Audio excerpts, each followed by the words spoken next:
Hey, welcome to Restoration. I'm Matt. Glad you could join us on this Shabbat or whatever day you are watching this message. We are in our series on the book of Ruth, and as we've been counting the 50 days from Passover to Shavuot, because it is Jewish tradition to read the book of Ruth on Shavuot, we have been spending several weeks in Ruth, which we are now on Shavuot.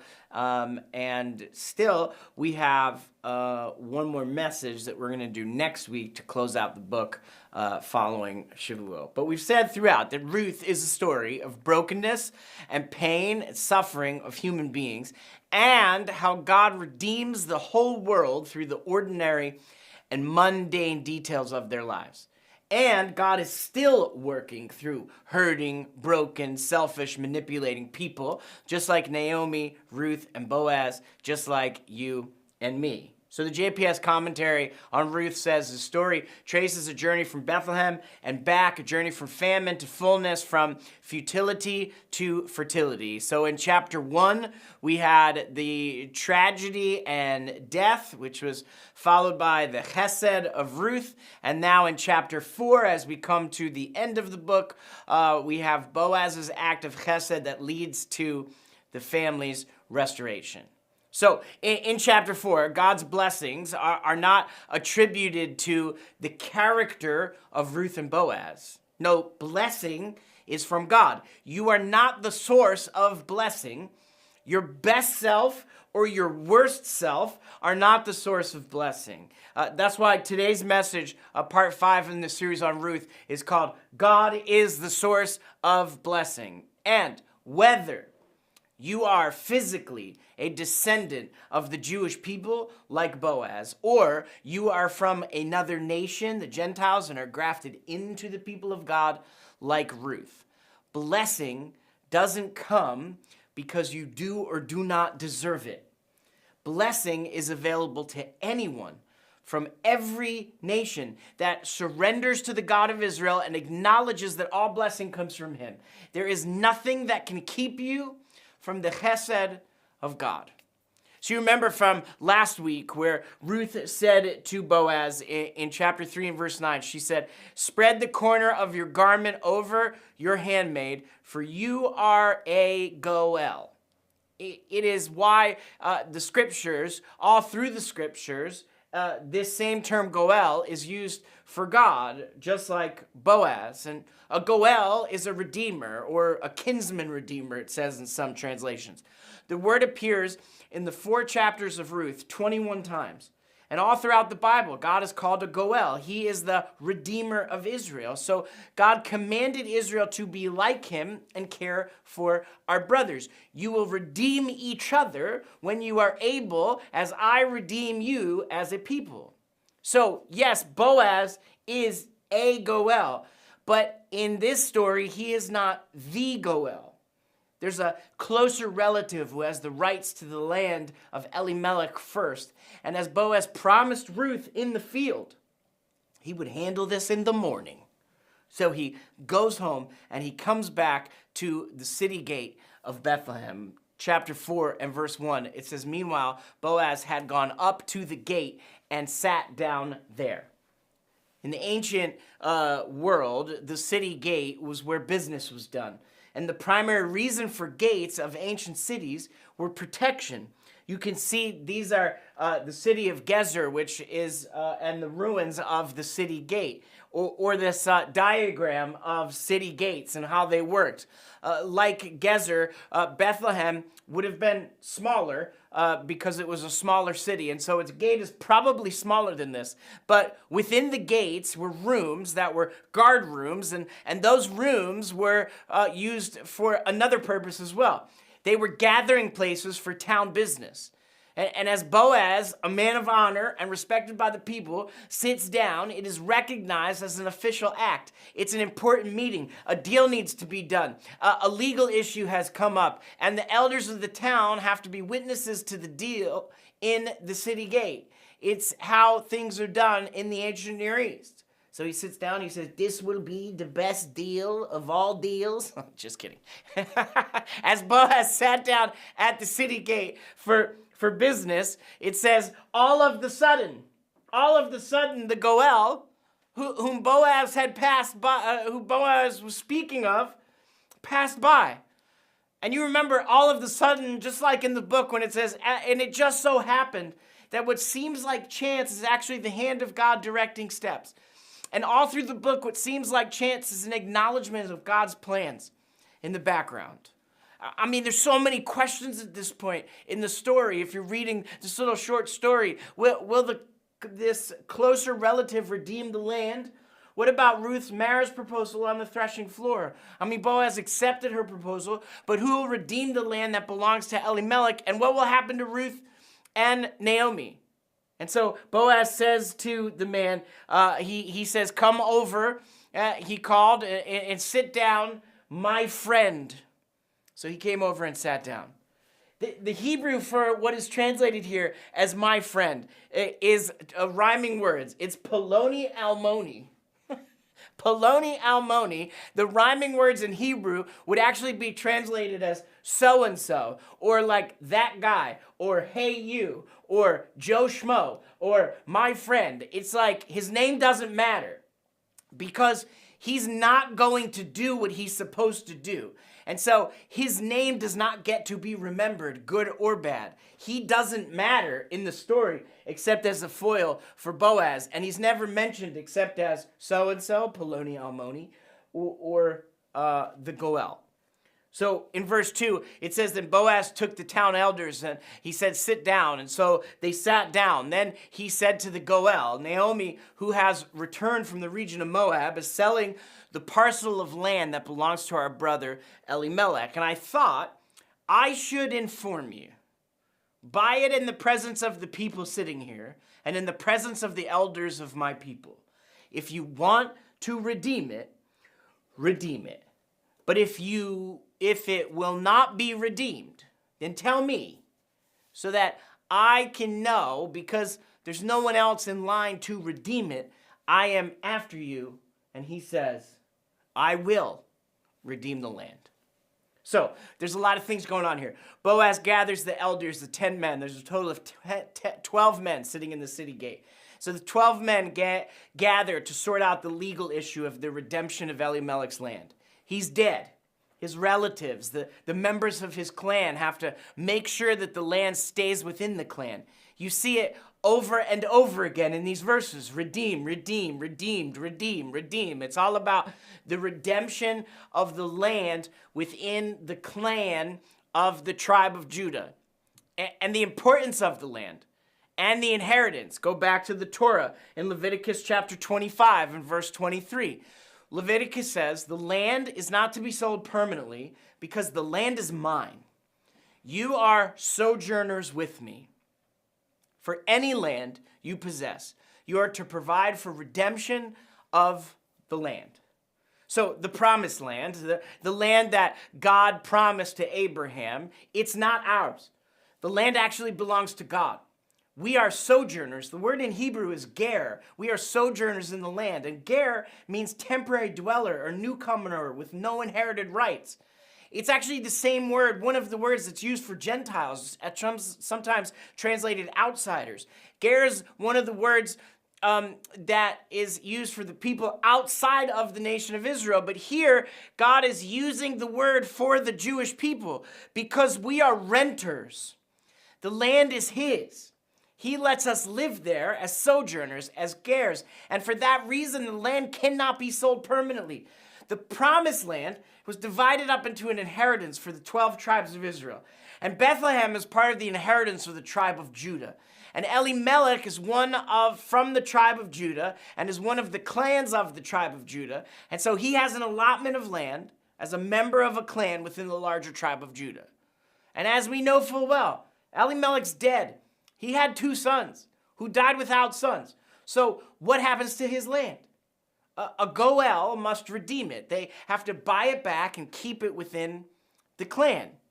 Leviticus 25 continues in verse 25. It says, if your brother becomes poor and sells some of his property, then his nearest kinsman may come, the Goel, must come and redeem it, what his brother has sold. If a man has no Goel, but he himself recovers and finds sufficient means to redeem it, then let him reckon the years since its sale and restore the surplus to the man whom he sold it. Then he will return to his property. But if he is not able to get it back for himself, then what he has sold is to remain in the hand of the one who has bought it until the year of Jubilee. Then in the Jubilee it should be released so he may return to his property.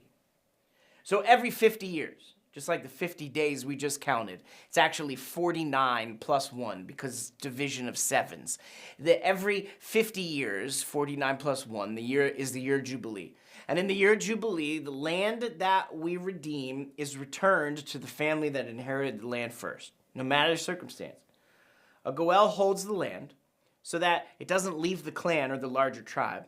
And then every 50 years, it's returned to the people that own it. So the Goel, or in this case, Peloni Almoni, is prepared to do what he's commanded by God to do. He will redeem the land of his clansman, Elimelech. The deal is done, except Boaz throws a wrench in it. It says, then Boaz said, on the day you buy the field from Naomi's hand, you will also acquire Ruth the Moabitess, the wife of the deceased, in order to raise up the name of the deceased over his inheritance. Now, Boaz introduces a second and totally separate issue of dead brothers who don't have children. In Hebrew, this is called yabum, which is the word for brother-in-law or husband-brother. The Latin is lever, which is why it's called levirate marriage. Levirate marriage is a custom that is found all through the ancient Near East, not just in Israel. And it's a simple idea. If your brother dies without an heir to his land, you marry his wife and have a child in his name so that the land stays in the family. Levirate marriage is found in Deuteronomy chapter 25 and verse 5. It says, if brothers are living together and one of them dies without a son, his widow must not marry outside the family. Her husband's brother shall take her and marry her and fulfill the duty of a brother-in-law to her. Now, the firstborn she bears shall carry on the name of the dead brother, so that his name will not be blotted out from Israel. The command in Deuteronomy has to do with brothers, and neither Peloni Almoni, Mr. So-and-so, or Boaz are Elimelech's brothers, as far as we know. But as the closest Goel, Peloni Almoni wanted to purchase the land. Who wouldn't want to increase their land holdings? But Boaz introduces the complication. You have to marry Ruth, which is not required in the Torah because they're not his brother. But Boaz makes it a requirement in front of all the elders at the city gate. A Goel redeems land. They do not marry people as part of the redeeming of the land. So-and-so, Peloni Almoni, is not interested in any version of levirate marriage. So he says in chapter 4 and verse 6 of Ruth, the kinsman said, well, then I'm out, bro. I can't redeem it for myself, or else I might endanger my own inheritance. So here's what we'll do. Boaz, you take my right of redemption for yourself, for I cannot redeem it. Take my right of redemption for yourself. Boaz is now free, not just to be a Goel, but now he's the Goel. He can redeem the land. Plus, and this is partly why I think Peloni Almoni, Mr. So-and-so, bought the land, didn't want to buy the land. Because if Boaz marries Ruth and takes in Naomi, then in the year of Jubilee, the land would be returned to them anyway. So Boaz plays it super smart. Boaz uses these two separate laws to make his case. He uses the language from Leviticus for the Goel. In verse 9, he says, Boaz announced to the elders and all the people, you are witnesses today that I have bought from Naomi all that belonged to Elimelech and all that belonged to Chilion and Mahlon. And then he uses the language from Deuteronomy for levirate marriage in verse 10. He He says, moreover, I have acquired Ruth the Moabitess, the widow of Mahlon, to be my wife, in order to raise up the name of the deceased over his inheritance, so that the name of the deceased will not be cut off from his brothers or from the gate of his town. It's almost directly out of Deuteronomy. Now, anyone in the town of Bethlehem, and really all over the land of Israel, would hear echoes and see hyperlinks between what is happening here in Ruth chapter 4 and another scripture way back to Genesis chapter 38. It's actually the first place that levirate marriage shows up in the Torah far before the commandments are even given in the story of Judah and Tamar. I mean, it's actually the same family. It's the family of Judah, and it's the very beginning of the tribe of Judah, from which Elimelech, Peloni, Almoni, and Boaz all come from. Judah, I'll tell you the story real quick, but you should read it for yourself in Genesis 38. It's crazy. It's like the episode of Jerry Springer.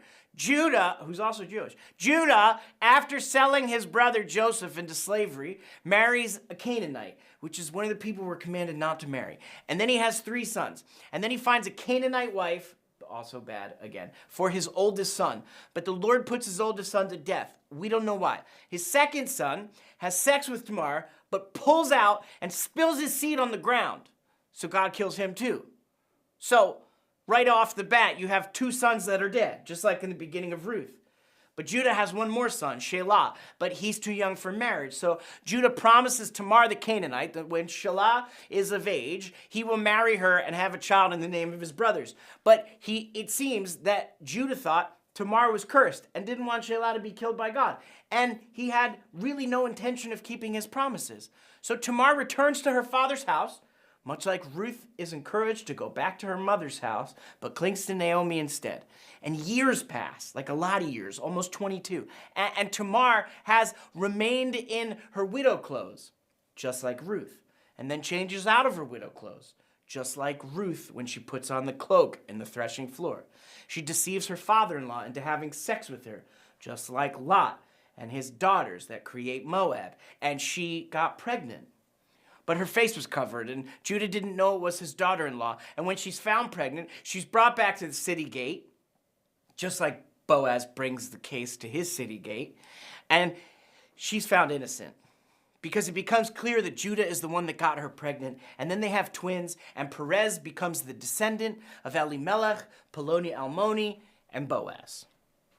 This is why there's a midrash that says this. Look, the tribes were occupied, the 10 brothers were occupied with the sale of Joseph.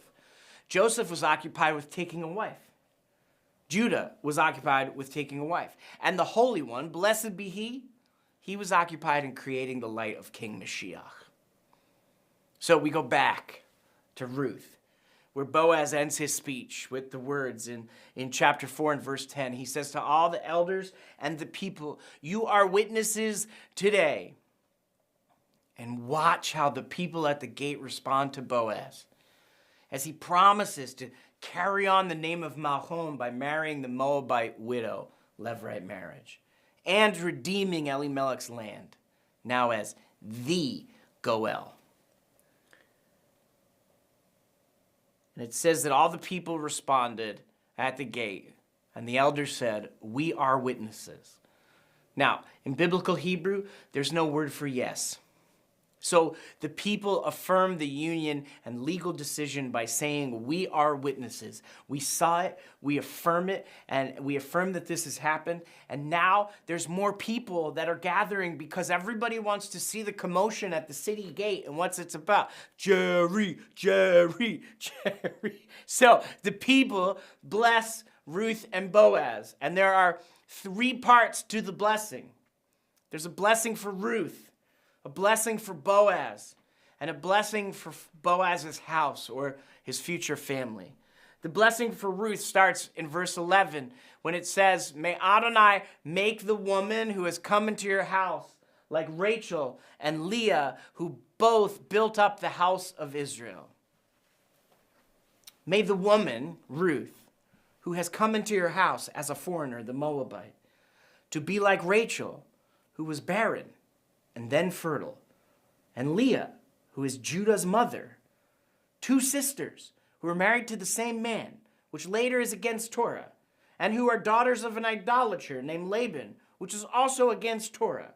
Yet they build the house of Israel. And the phrase to build the house of Israel means to have children and continue the inheritance of the clan and the tribe in the land. And then they give a blessing to Boaz. And the blessing to Boaz is, may you prosper in Ephrat and be renowned in Bethlehem. But Ephrat is the other name for Bethlehem. And Ephrat is a woman from the tribe of Judah who married Caleb of Caleb and Joshua, not Jewish. Caleb wasn't Jewish. And Caleb is given an inheritance in Judah because of what he did and because he married into the tribe. And Ephrat means fruitful. And Ephrat is also the reference of the place where the matriarch Rachel dies and is buried in Ephrat. In Ruth chapter 1 and verse 2, Malchon and Kilion are called Ephratites from Bethlehem in Judah. So now the story is coming to a close, and we're moving from death to life, from famine to fruitful, and the restoration of the line of Judah has begun, and there's one more blessing. It's a blessing for Boaz's house in verse 12, and they say, may your house be like the house of Perez, whom Tamar bore to Judah. Ah, there they are, Perez, Tamar, and Judah.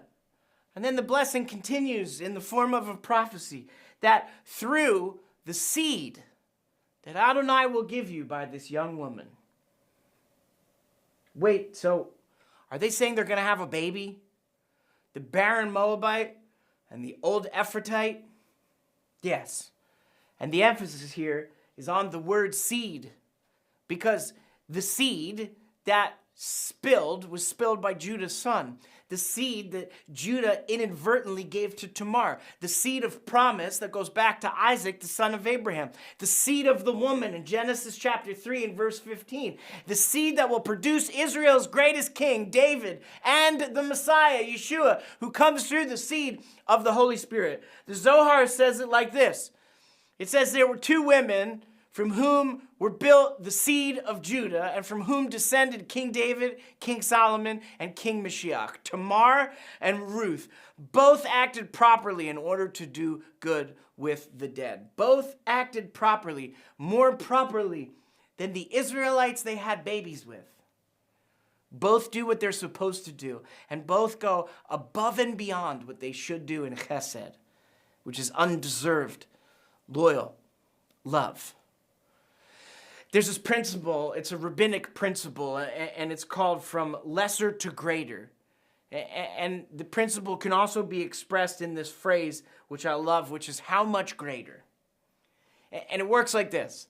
If God blessed all the crazy, sinful, broken, hurting people to produce a king in fulfillment of prophecy, if God blessed Judah in his sin to produce a son through Tamar, then what could God do through Boaz and Ruth, this man of valor and this woman of valor? If God could bless Judah and Tamar, how much greater that he would bless Boaz and Ruth?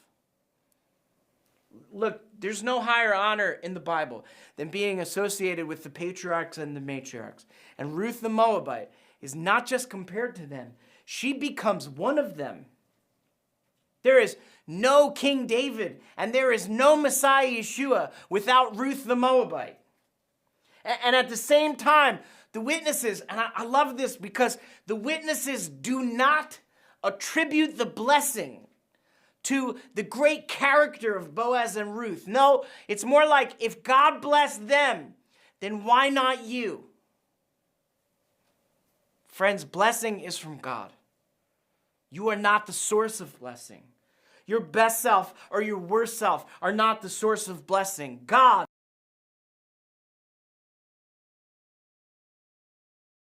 Of the Jewish people like Boaz, or you are from another nation, the Gentiles, and are grafted into the people of God like Ruth. There is nothing that can keep you from the chesed of God.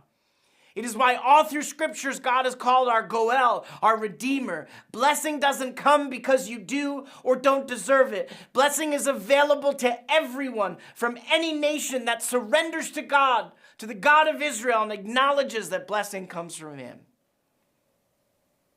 But Matt, some of you are thinking and saying, you don't know what I've done. You don't know what I've experienced. You don't know what's been done to me. You don't know the pain and the suffering and the trauma that I've experienced or that I've inflicted on those I love. You're right. I don't know. Here's what I do know. Your future and the future of your family is in God's hands. So I would want to end this message with a question for you. And it's one I encourage you to struggle with and ask the Holy Spirit to help you really wrestle this question. If God could bring blessing through the hurting, broken, selfish, manipulating people of the Bible, how much greater could he bring blessing in and through you? Now, friends, I don't want you to miss next week because we're going to close the book of Ruth and talk about the connection between King David and Yeshua, our Messiah, the amazing descendants, the greater descendants of Judah and Tamar and Boaz and Ruth. And it's so incredible as we close this series, and I hope you'll come back for it. And I love you guys so much, and Chag Sameach, and happy Shavuot. And I'm believing, and I told our congregation in person for a few weeks during this series that I've been believing that there would be miracles of blessing in these 50 days of the counting of the Omer. And if you have experienced some, if you've been awakened to some things that God is doing that you couldn't see before, but you see now, would you send us an email to amen@shalomseattle.com and let us know the miracles that you're experiencing in this season. And the harvest isn't over at Shavuot. It's really just the beginning. The harvest carries all the way through to Sukkot, which is in the end of October. And I'm believing that God is going to do great miracles in our families and in our marriages and in our lives as individuals. And God's going to help us move from death to life and from futility to fertility. I love you guys, and I can't wait to see you next week.